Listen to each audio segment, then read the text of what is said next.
चंद के उस पार शुमाली पाकिस्तान की एक छोटी सी वादी में जहां पहाड़ आसमान को छूते नजर आते थे और दरियाओं के बहाव में सुकून की सरगोशियां थीं, नूर का बचपन गुजरा।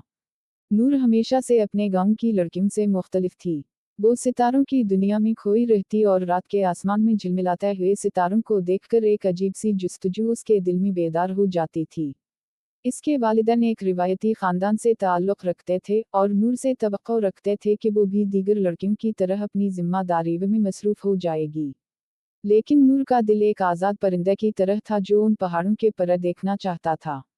नूर का बचपन का दोस्त इब्राहिम भी उसी गांव में रहता था। दोनों की दोस्ती गहरी थी और बचपन से ही दोनों ने एक दूसरे के साथ हर बात शेयर की थी।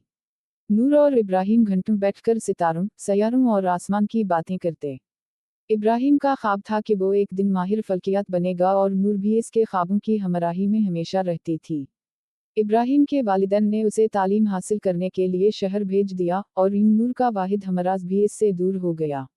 मगर इब्राहिम और नूर का राब्ता खत व किताबत के जरिए बरकरार रहा और वो अपने ख्वाबों के बारे में लिखते रहते। वक्त गुजरता गया और नूर जवान हो गई। गांव की रिवायतों के मुताबिक नूर के वालिदैन ने उसकी शादी मकामी आदमी फिरोज से तय कर दी। फिरोज एक मेहनती मगर सादा इंसान था जिसके ख्वाब नूर के ख्वाबों से बहुत मुख्तलिफ थे। वो चाहता था कि नूर एक रिवायती बीवी बनकर इसके घर की जीनत बने। शादी के बाद नूर का दिल एक पिंजरे में कैद परिंदे की मानिंद महसूस करता था। इसके अंदर का खाबीदा जहान तड़पने लगा, मगर वो फिरोज के साथ इस जिंदगी को कबूल करने की कोशिश करने लगी। वो हर रात चुपके से आसमान को देखती और अपनी खोई हुई दुनिया को याद करती। कई साल बाद जब नूर की जिंदगी एक मामूल बन चुकी थी, एक दिन अचानक गांव में खबर फैली कि इब्राहिम वापस आ रहा है। वो अब एक कामयाब माहिर फल्कियात बन चुका था और दुनिया भर में शोहरत हासिल कर चुका था।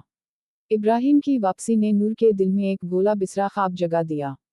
जब इब्राहिम ने नूर को देखा तो उसने फौरन इसके चेहरे पर बिखरी हुई उदासी को महसूस कर लिया। इब्राहिम ने नूर से इसके ख्वाबों के बारे में बात की और नूर ने पहली बार अपने दिल की बात किसी से कही।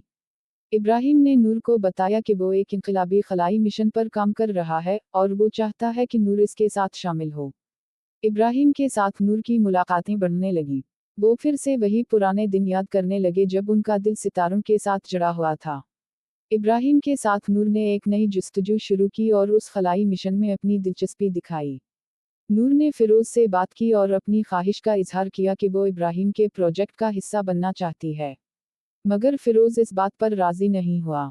वो नूर की आज़ादी और इसके ख्वाबों को समझ नहीं सका। इसने नूर को रिवायती औरत की तरह रहने पर मजबूर किया। नूर एक मर्तबा फिर तजब्जुब का शिकार हो गई। क्या वो अपने ख्वाबों को हमेशा के लिए दफन कर दे या फिर अपनी किस्मत की बागडोर खुद संभाले।